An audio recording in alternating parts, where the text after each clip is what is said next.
तो गति का जड़ तो आप देखें, गति का जड़ तो कहता है कि हम रुकेंगे नहीं, गति वाला जड़ तो क्या कहता है, हम रुकेंगे ही नहीं। किसी को दिक्कत है?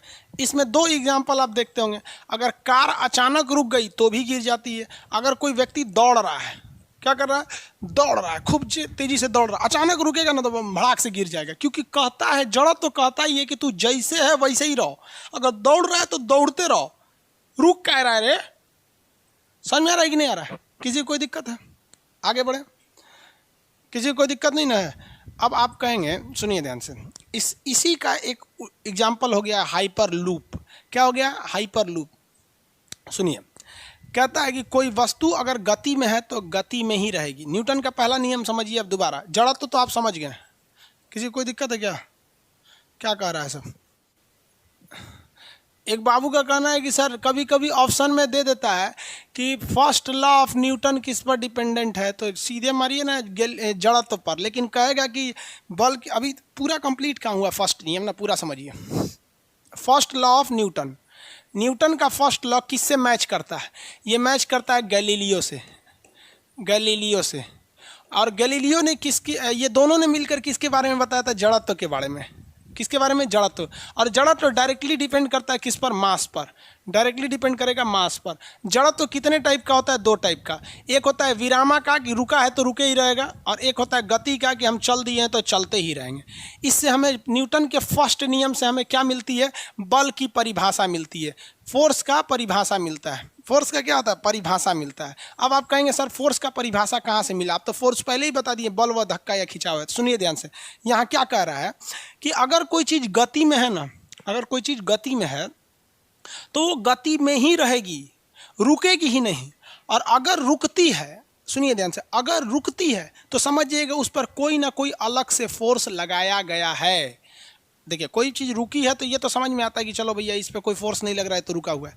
लेकिन न्यूटन ने क्या कहा कि अगर कोई चीज़ गति में है तो वो गति में ही रहेगी, रुकेगी ही नहीं जब तक आप उस पर फोर्स ना लगाएं रोकने के लिए। जैसे साइकिल चला रहे हैं, आप पॉडिल मार के छोड़ दीजिए, आपको कई फोर्स काम करता है। चक्के के नीचे घर्षण काम करता है, चक्के के नीचे क्या काम करता है? घर्षण काम करता है। हवाओं का प्रेशर काम करता है, हवाएं अगर जिधर आप जा रहे हैं उधर मारेगा तो कोई दिक्कत नहीं, उल्टा मार दिया तो दिक्कत। दूसरा, ग्रेविटेशन फोर्स काम करता है, लेकिन ग्रेविटेशन फोर्स बहुत ज़्यादा पावरफुल नहीं होता है, मेन होता है फ्रिक्शन होता है और हवाओं का होता है। तो यही हो गया। इसी पर दिमाग लगाया इलोन मस्क। इलोन मस्क जो है इस बहुत खतरनाक आदमी, बहुत सोच समझदार आदमी, उसने एक दिमाग लगाया। उसने कहा कि न्यूटन ने जब कहा है कि कोई भी चीज़ रुकती कब है, जब तक हम उस पर एक्सटर्नल फोर्स नहीं लगाते हैं तब तक वो रुकती ही नहीं है। एक काम करते हैं, हम एक्सटर्नल फोर्स को ही क्या कर देते हैं? ख़त्म कर देते हैं। तो इसी का कंसेप्ट लगाएं किन्होंने? Elon Musk. और उन्होंने एक नया टाइप का ट्रेन बना दिया जिसे कहते हैं हाइपर लूप। क्या कहेंगे? Hyper loop. हाइपर लूप एक अलग टेक्नोलॉजी है जो इस जड़त्व के नियम को फॉलो नहीं करती है। इस जड़त्व के नियम को क्या नहीं करेगी? फॉलो नहीं करती है। यह है आपका हाइपर लूप। ये ट्यूब के जैसे होते हैं हाइपर लूप। ये नेट नहीं चल रहा है क्या इसमें? इस तरह से क्यों डाउनलोड हो रहा है ये? देखिए, इंडिया में भी हाइपर लूप बन रहा है। इंडिया में जो कंपनी बना रही है हाइपर लूप, उसका नाम है वर्जिन हाइपर लूप। वो कंपनी का नाम है क्योंकि इलोन मस्क की कंपनी के पास खाली टाइम था ही नहीं, बहुत ज़्यादा वो बिजी हो चुके थे। इसी सिद्धांत को क्या कहा गया? हाइपर लूप का सिद्धांत दिया गया। देखिए, हम इसमें आपको समझा देते हैं, इमेज में अच्छा समझ में आए। इसमें कभी जो हाइपर लूप ट्रेन चलेगी ना, उसमें ट्रेन कभी नहीं रहेगी, उसमें एक पॉट चलाया जाएगा। क्या चलाएगा? पॉट। देखिए पॉट क्या है, एक तरह का ये पाइप बनाया जाएगा। यहाँ दिख रहा है आपको, ये पाइप दिख रहा है, ये पाइप रहेगा। इस पर न्यूटन ने क्या कहा? कोई भी चीज़ को रोकने के लिए तीन चार चीज़ की जरूरत है। एक है फ्रिक्शन यानी घर्षण, घर्षण है यानी फ्रिक्शन है, फ्रिक्शन को खत्म कर दीजिए। दूसरा एयर का ड्रैग है, हवा को खत्म कर दीजिए। और तीसरा है ग्रेविटी, ग्रेविटी, इसको खत्म कर दीजिए तो कोई भी चीज़ रुकबे नहीं करेगी, दंदना के चल जाएगी। तो इलोन मस्क ने इसी का दिमाग लगाया। उसने क्या किया? एक पाइप बनाया। ये क्या बनाया? पाइप।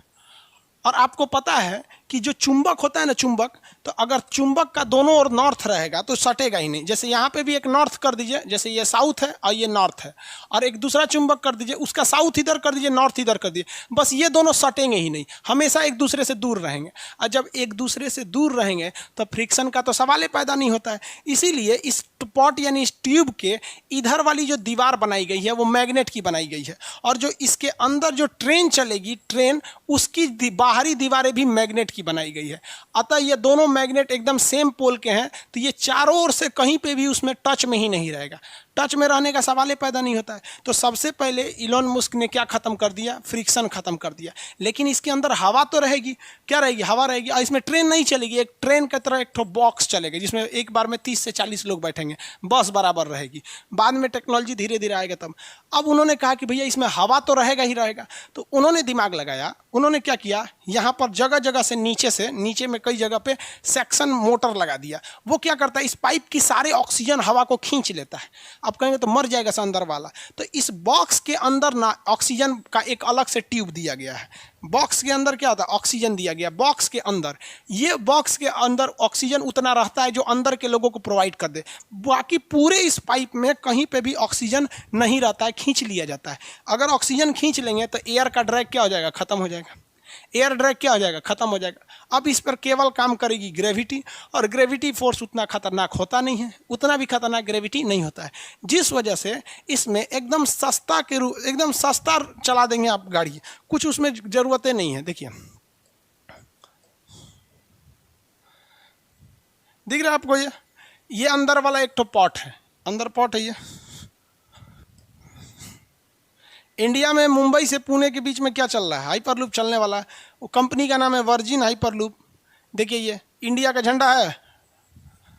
ट्रेन कैसे रहेगी, इस पॉट में भर दिया जाएगा और यहाँ से बंद कर दिया जाएगा। पॉट में क्या कर दिया जाएगा, ट्रेन को भर दिया जाएगा और बंद कर दिया जाएगा। यहाँ आपको मोटर दिख रहे होंगे सब, ये बड़े बड़े टाइप के मोटर लगे हैं, और ये पाइप लगा हुआ है। ये क्या करेगा ना, जब ये खुलेगा तो इसमें तो एयर भर जाएगा, जगह जगह से उस एयर को क्या कर लिया जाएगा, खींच लिया जाएगा और इसको इसमें भर दिया जाएगा। भर दिए, अब ये दीवार से टच नहीं होगा क्योंकि ये भी मैग्नेट, ये भी मैग्नेट, घर्षण का काम खत्म हो गया, हवा खींच दिया, यहाँ पे हो गया। अब इसमें एक छोटा सा इंजन लगा रहा है जो इसको एक बार पुश कर देगा, ढकेल देगा, जहाज से भी तेज गति से चला जाएगा। मुंबई से पुणे 15 मिनट में, जहाज से लगता है आपका 40 मिनट, हो गया यहाँ से खटाक। क्यों? क्योंकि न्यूटन ने कहा था कोई भी चीज़ रुकबे नहीं करेगा जब तक कि उधर से धकियाएगा नहीं, या तो हवा धकिया दे या तो फ्रिक्शन हो जाए। हवा को खींच दिया, हवा है ये नहीं है, मैग्नेट लगा दिया, फ्रिक्शन ही नहीं है, थोड़ा मोड़ा बचा ये आपका, मैं ये क्या नाम है, ग्रेविटेशन, तो भाई इसका रहना जरूरी है, वरना रुकबे नहीं करेगा तो हिल जाएगा पृथ्वी के उस पार। तो भारत में भी ये बन रहा है, वर्जिन हाइपरलूप कंपनी बना रही है। हालांकि अभी इस पर थोड़ा सा कोरोना की वजह से हर प्रोजेक्टे रुक गया है कोरोना की वजह से, क्या कीजिएगा, कोचिंग से लेकर हर चीज़ दुनिया का बंद है। तो ये भारत के लिए एक सौहार्द होगा कि एशिया में हम लोग दुबई के बाद दूसरे कंट्री होंगे जो हाइपरलूप को लेकर आ रहे होंगे। हाइपरलूप का कंसेप्ट समझ में आ गया आप लोग को? ये भी किस पर स्थित है, आपका जड़त्व पर आधारित है। न्यूटन साहब का पहला नियम हो गया, न्यूटन का पहला नियम हो गया, गैलीलियो से संबंधित है।